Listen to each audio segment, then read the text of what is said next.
बीते कुछ दिनों में दोस्तों बेहद शर्मनाक बात हुई हमारी बॉडी बिल्डिंग इंडस्ट्री में इंडिया के अंदर, और जो कि आज से पहले कभी नहीं हुआ। मतलब हमने ये देखा कि एक एथलीट जिसने कि सुसाइड अटेम्प्ट करने की कोशिश की। दोस्तों बात कर रहा हूँ मैं मनोज पाटिल की। जहां इंडिया में हम लोग ये देखते हैं बॉडी बिल्डर्स ज़्यादातर स्टेरॉइड्स या खास तौर से बात करूँ डायरियूटिक्स की वजह से मर जाते हैं, वहाँ एक बॉडी बिल्डर ने सुसाइड अटेम्प्ट करने की कोशिश की। ये आज से पहले कभी नहीं हुआ, तो ये बहुत ज़्यादा हिला देने वाली न्यूज़ थी।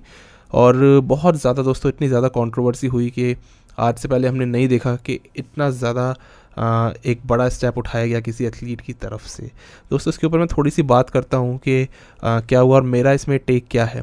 16 सितंबर को दोस्तों हम देखते हैं कि मनोज पाटिल सुसाइड अटेम्प्ट कर लेते हैं, और यहाँ पर वो सीधा सीधा टारगेट करते हैं साहिल खान को, जिनके ऊपर उन्होंने इल्ज़ाम लगाया कि इन्होंने बहुत ज़्यादा मेंटली हैरेस करा और अलग अलग तरीके से टॉर्चर करा एक्चुअली में, जो एक्चुअली उन्होंने सुसाइड नोट में लिखा। और ये लिख करके इन्होंने पिल्स खा ली थी या कुछ गोलियां खा ली थी, जिसकी वजह से कॉन्शियस से बाहर हुए और तुरंत इनको लेकर जाया गया कूपर अस्पताल में, जहां पर कि इनको फाइनली बचा लिया गया। तो एक बहुत बड़ी बात हुई कि मनोज पाटिल बच गए। कोई भी यार, कोई भी इंसान हो, अगर वो बच जाता है इससे बड़ी बात कोई नहीं हो सकती। मनोज के ऊपर ये एलिगेशंस लगे, जो उनके क्लाइंट थे कभी हुआ करते थे राज, उन्होंने बताया कि इन्होंने फेक स्टेरॉइड्स मुझे सप्लाई करे और मैंने बाइक बेच करके और कई सारी फाइनेंशियल प्रॉब्लम्स से गुजरते हुए भी मैंने स्टेरॉइड खरीदे, इनकी बात पे भरोसा करा। उसके बाद मुझे रिएक्शन हो गए, प्रॉब्लम्स हो गई, और इनकी तरफ से मुझे कोई ऐसी हेल्प नहीं मिली मनोज पाटिल की ओर से, और ना इन्होंने कोई ऐसी रिस्पॉन्सिबिलिटी ली, ना इन्होंने वो स्टेरॉइड्स वापस लिए। और करीबन दोस्तों, अगर मैं गलत नहीं हूँ, इस बात को शायद 2-3 साल हो चुके हैं इनके बीच में जो ये बातें चल रही थी। वहीं मनोज ने इनको बोला कि मुझे अब याद भी नहीं है कि मैंने कितने टाइम पहले आपको ये ड्रग्स भेजी थी और उसमें क्या था एक्चुअली में, उनका ये कहना है। उसके बाद दोस्तों इन दोनों कोच और क्लाइंट के बीच में जम के लड़ाई हुई। कोच ने भी काफ़ी सारा सुनाया उल्टा सीधा। क्लाइंट ने बोला कि मुझे बहुत गालियां दी हैं इस कोच ने मेरे, और मैं बहुत परेशान हो गया इससे, मुझे मेरा पैसा वापस चाहिए। और एट द एंड ये हुआ कि सारी बातें लीक हो रही हैं, पूरी प्राइवेट लाइफ मनोज पाटिल की यहाँ पे लीक हो गई, और जितना भी बुरा हो सकता था एक्चुअली में इस फाइट के अंदर वो सब हुआ। मतलब इतनी निजी लेवल तक ये लड़ाई चली गई कि घटियापने पे ये लड़ाई आ गई थी, ये लेवल गिर गया था। लेवल भी होता है ना जैसे फाइट का, वो लेवल नहीं रहा। हम देखते हैं दोस्तों एक शख्स कोई था जो कि कैमरा लेकर के सीधा घुस गया था मनोज पाटिल की बिल्डिंग में। ये वीडियो मैं यहाँ पे दिखाने नहीं वाला हूँ भाई, हर चीज़ मैं नहीं उस तरीके से दिखा सकता। ये कहते हुए वो शख्स घुसा कि मनोज पाटिल की सेक्रेटरी उनकी वाइफ है, तो इसलिए वो सीधा कैमरा लेकर के अंदर घुस गया। तो मुझे नहीं पता, हो सकता मैं गलत हूँ, पर आप अपनी वाइफ से मिलने जा रहे हो मान लिया, पर अपनी प्राइवेट लाइफ को कैमरा पे दिखा रहे हो। सीरियसली लड़ाई इस कदर तक जा सकती है, ये फिटनेस इंडस्ट्री इस कदर तक ख़राब हो सकती है, मैंने इससे पहले कभी नहीं देखा।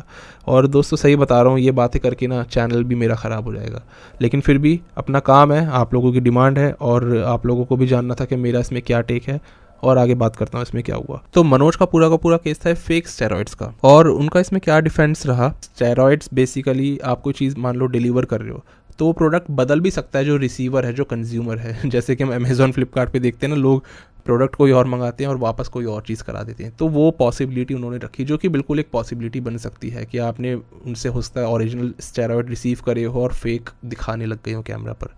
और दूसरी चीज़ उन्होंने बताया कि स्टिकर इन्होंने लगाया है नकली, जो कि एक्सपायरी डेट बाहर की अलग कर दे रहा है अंदर की वायल से, अंदर की बॉटल से, और अंदर की जो एक्सपायरी डेट है वो अभी भी 10वें महीने की, यानी अक्टूबर 2021 की। तो ये बात इतनी पुरानी है और अभी तक भी वो वायल एक्सपायर नहीं हुआ, ये मनोज पाटिल का कहना था। अब क्लाइंट का ये कहना था कि मैंने आपको ये बातें पहले बताई थी, आपने क्यों नहीं वापस ली, आपने क्यों नहीं मेरी बात सुनी। ये क्लाइंट का डिफेंस था कि 2 साल पहले से बोलते आ रहा हूँ मैं आपको, ये अभी की बात नहीं है और आपको मेरी बात सुननी चाहिए थी। मनोज पाटिल दोस्तों यहाँ पर साहिल खान पर इल्ज़ाम लगाते हैं कि वो उनको अलग अलग तरीके से परेशान कर रहे थे। खूब सारे मेरे पास मैसेज आ रहे थे, धमकियाँ आ रही थी, यहाँ तक कि मेरा नंबर भी पब्लिक कर दिया, और ये बात हमने देखी थी उस वीडियो में।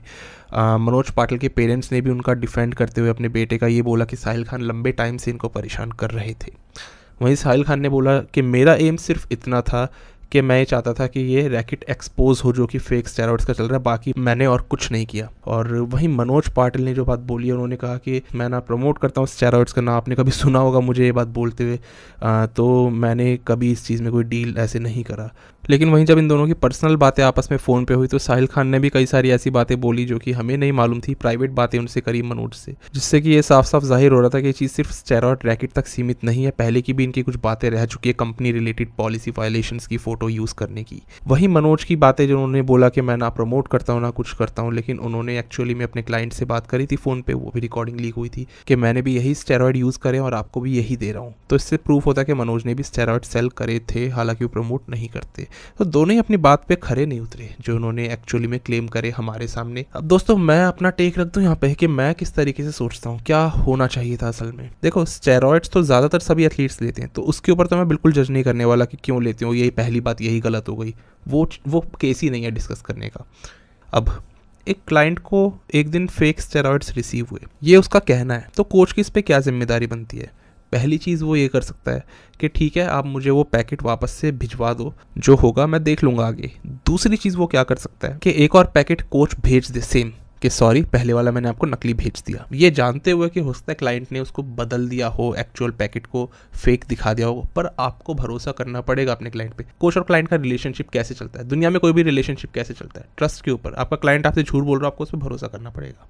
एक कोच अगर क्लाइंट को 100 ग्राम कार्ब्स खाने के लिए कहता है, उसको विश्वास करना पड़ेगा कि उसने इतने खाए होंगे, चाहे तो चीट कर ले उस वक्त, कोच को क्या पता लग रहा है। तो ये चीज़ रिजॉल्व होनी चाहिए थी, कोच की जिम्मेदारी बनती है। पर उन्होंने ये बात बोली कि मैं बनाता थोड़ी ना अपने पास से।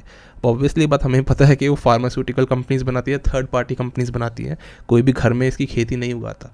पर इसकी जिम्मेदारी किसको लेनी चाहिए थी, मेरे हिसाब से कोच को लेनी चाहिए थी। एंड साथ ही साथ दोस्तों मनोज का ये क्लेम रहा कि मैंने भी इसी से बॉडी बनाई है। और वहीं हमने देखा, कितनी फनी बात है दोस्तों, एक क्लाइंट इतना डेडिकेटेड है स्टेरॉइड्स लेने के लिए या बॉडी बनाने के लिए कि उसने अपनी बाइक तक बेच दी। ना जाने बेचारा कहाँ से पैसा लाया होगा। हमको लगता है कि यार वाह कितना ज़्यादा ये सेक्रीफाइस है, पर इसको आप सेक्रीफाइस बोलते हो, सॉरी ये बेवकूफ़ी है। आप फाइनेंशियली स्टेबल नहीं हो और आपको बॉडी बिल्डिंग करनी है, आप अपने माँ बाप का इतना हार्ड अर्न मनी जो है, या फिर अपनी कमाई पे आप वो चीज़ नहीं कर पा रहे हो, इधर उधर से आप जुगाड़ कर रहे हो, सोर्स कर रहे हो, वो भी स्टेरॉइड्स लेने के लिए। तो ये कहाँ की महानता हुई, ये कहाँ की अक्लमंदी हुई। तो ये चीज़ मुझे बहुत ज़्यादा ख़राब लगी। और इंडिया में दोस्तों अनफॉर्चुनेटली ऐसा होता है, आगे भी होता रहेगा, मैं साफ कह रहा हूँ, ये चीज़ नहीं बदलने वाली। ये वही वाली बात हो गई कि लेना है मुझे iPhone 13, हालांकि हैसियत है मेरी रेडमी लेने की, लेकिन मुझे लेना है तो मैं कहीं से भी कैसे भी पैसा जुगाड़ कर रहा हूँ। रिसेंटली इनका एक और अपडेट ये आया है कि ये पहले से स्टेरॉइड्स लेते थे, ऐसा कहना है इनके कोच का।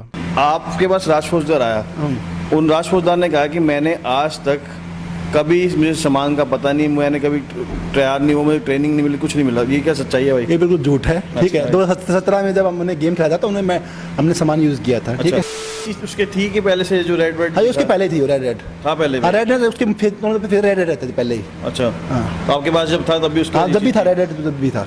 एट द एंड दोस्तों जो चीज़ लीगली लड़ी जानी चाहिए, जिसके अंदर एक इन्वेस्टिगेशन की ज़रूरत होनी चाहिए, उसको साइबर बुलिंग बना करके या फिर टारगेट कर करके एक दूसरे के ऊपर उल्टी सीधी बातें करके पर्सनल लाइफ में जाया जा रहा है। टेम्पर्ड वीडियोस बनाए जा रहे हैं यहाँ पर कि उस लड़के को जो क्लाइंट है बोल रहा है कोई पीछे से कि ऐसा बोलो वैसा बोलो। ये सब तरीके दोस्तों अपनाए गए हैं इस चीज़ को सॉल्व करने के, जो कि मुझे तो कतई समझ नहीं आए।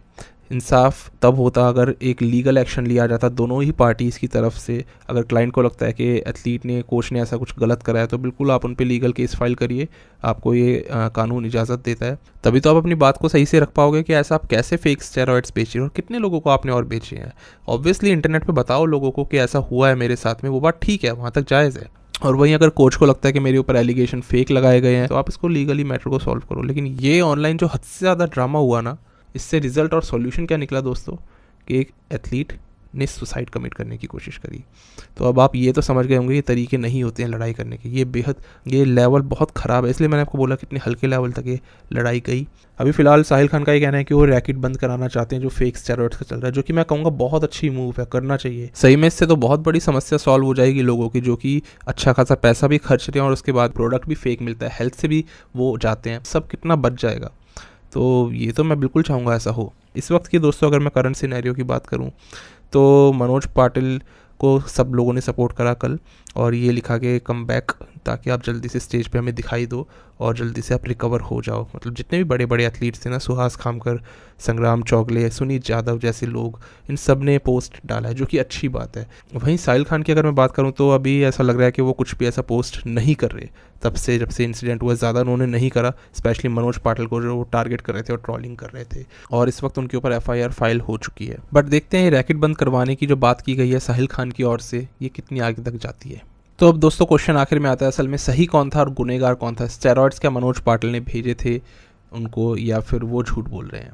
इसका कोई आंसर नहीं है, क्योंकि लड़ाई उस तरीके से लड़ी ही नहीं गई ना, वो तरीका अपनाया नहीं गया।